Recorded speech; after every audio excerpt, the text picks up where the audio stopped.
Alors nous voici pour notre troisième découverte d'un autre travail autour de la tubéreuse. Donc toujours à l'aveugle, Thierry me fait sentir une touche, et puis je donne mes impressions et parfois je le surprends par mes remarques. Oui, mais c'est agréable, justement, c'est ce qui fait l'intérêt de nos découvertes et de nos discussions. Tu découvres le parfum comme tout le monde, en fait, c'est ça que j'aime bien. Ce qui me plaît aussi, c'est de pas forcément parler des matières premières, de la qualité objective d'un parfum, etc., de la qualité des composants. On est vraiment sur une découverte à l'aveugle. Ça nous autorise toute la liberté qu'on peut avoir, justement, pour parler d'un parfum qu'on connaît pas. Et je trouve ça intéressant. Oui, j'ai l'impression que moi, je vois comme un tableau en entier, c'est-à-dire que je vais pas aller zoomer pour regarder comment le peintre a posé ses touches, mais moi, c'est la sensation que je ressens sur le moment, quoi. Tout à fait. Et ce que je disais, c'est qu'en fait, on va pas s'attarder sur les matières premières, sur ce que ça sent, etc.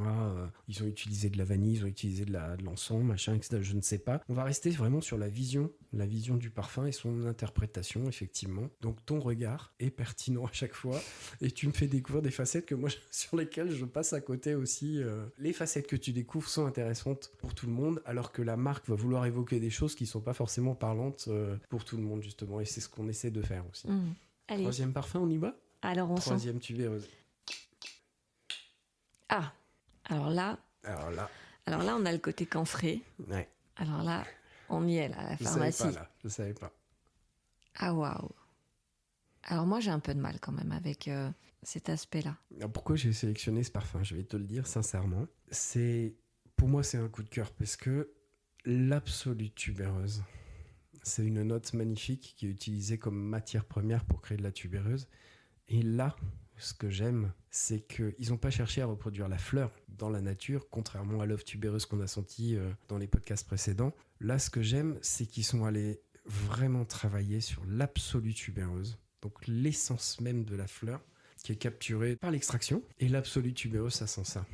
Je pense qu'il a juste cherché, approcher au plus près l'absolue tubéreuse. D'accord. Et pour moi, ça sent tout ce qu'elle peut avoir de riche et d'intéressant. Donc les facettes de cire, les facettes un peu baumées, les facettes un peu épicées, camphrées évidemment, puisque c'est une tubéreuse, là qui sont concentrées. Et je trouve qu'on a une espèce de boule de tout ce que peut avoir la richesse de l'absolue tubéreuse. Je sens ce que tu veux dire dans le côté cire. Et après, le côté camphré s'atténue quand même. Ouais, tout à fait, ouais. Parce que c'est ce qui prend au nez au départ, mais là, on part sur quelque chose de plus doux.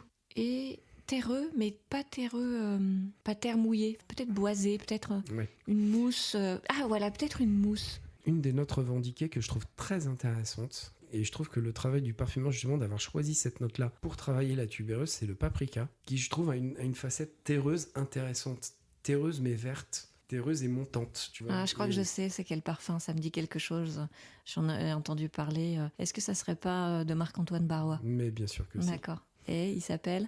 Il s'appelle Aldébaran. Aldébaran qui est une étoile qui brille dans le ciel. Et il a voulu traiter la tubéreuse certainement comme avec un aspect un peu brillant. Moi, j'ai adoré tout de suite. Vraiment, ça a été un coup de cœur immédiat. Mais tu crois que tu l'as aimé parce que tu connaissais déjà Non, je pense que j'ai aimé parce qu'effectivement, je connais l'absolue tubéreuse et je l'ai travaillé dans Aléa Jacques Taès. Aléa Jacques Taès, c'est un parfum que tu as créé. Ouais, que j'ai créé. Et je voulais une tubéreuse, justement. Et ouais, l'absolue tubéreuse, c'est une de mes matières premières préférées. Voilà, je pense que j'ai aimé à cause de ça. Pour l'anecdote, c'est celui que je porte aujourd'hui. C'est beaucoup plus doux. Mais oui, tellement.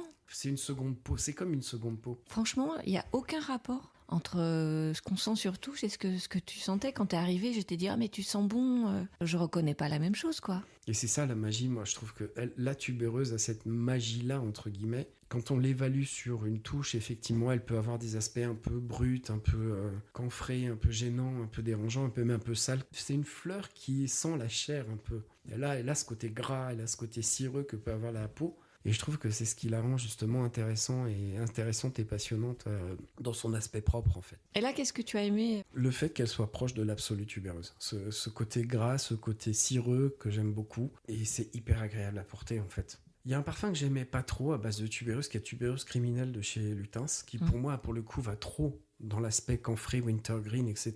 Et là, on a le côté un peu qui, moi, m'agressait personnellement. Là, je le trouve pas. J'ai pas ce côté agressif du wintergreen, justement. Mais pour le coup, on a effectivement ce côté wintergreen qui est très présent dans la tubéreuse. Là, il y est bien. Mais il est atténué, il est arrondi, Et c'est étonnant parce que quand tu es venu, je sentais un parfum fleuri, enfin un parfum très doux. Là, j'ai été agressée par le côté camphré et maintenant j'ai un effet fraîcheur. Oui, t'as un côté un peu vert. Ouais. Après, c'est la fleur. Il a travaillé quand même le côté floral de la tubéreuse. C'est Quentin Birch qui l'a fait. En fait, dans son sillage, il est beaucoup plus rond que ce qu'on peut sentir sur touche. C'est la magie de ce parfum. Et même globalement, les Marc-Antoine Barrois, ils vont avoir un côté sur touche qui est assez différent de ce qui se passe sur peau. Mon expérience personnelle fait que j'étais complètement passé à côté de Encelade, qui est une figue vétiver, qui sur touche pour moi était insupportable en fait, j'aimais pas du tout et à porter. C'est le vétiver mouillé qui prend le dessus, la figue elle est là juste pour accompagner.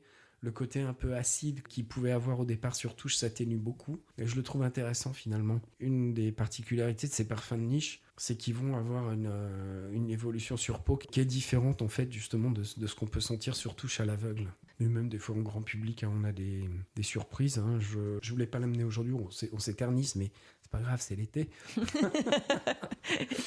Je disais, il y a une tubéreuse aussi que j'ai hésité à apporter qui est pour moi en grand public, qui est assez bien travaillé. C'est le Gold de chez Paco Rabanne.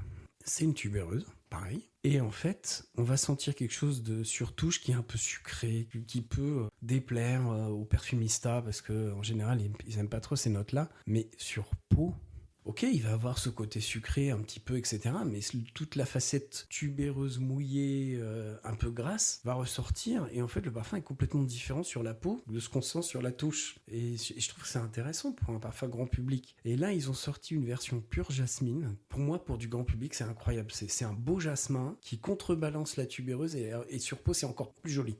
Le grand public aussi peut faire des jolies choses. Mais heureusement. Heureusement, parce qu'il y en a assez de ce snobisme d'aller dire qu'on n'a que des choses dans la niche. Et je vais même te dire pour l'anecdote, j'ai senti un parfum qui vaut, je crois qu'il est vendu 560 €, il me semble, chez Amouage l'autre jour. Et à porter, j'avais l'impression de porter un parfum que j'ai payé 2 € chez Jiffy, puisqu'il déstockait. Alors évidemment, il y avait des nuances.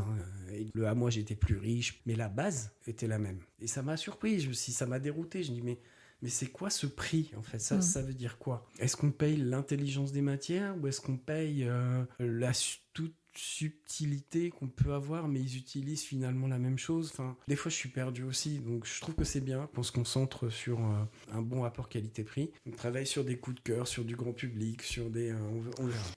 Bon merci, et puis on se retrouve à la rentrée pour sûrement une nouvelle formule d'Alençon, histoire de partir à la découverte de très beaux parfums. Merci Christelle. Merci Thierry.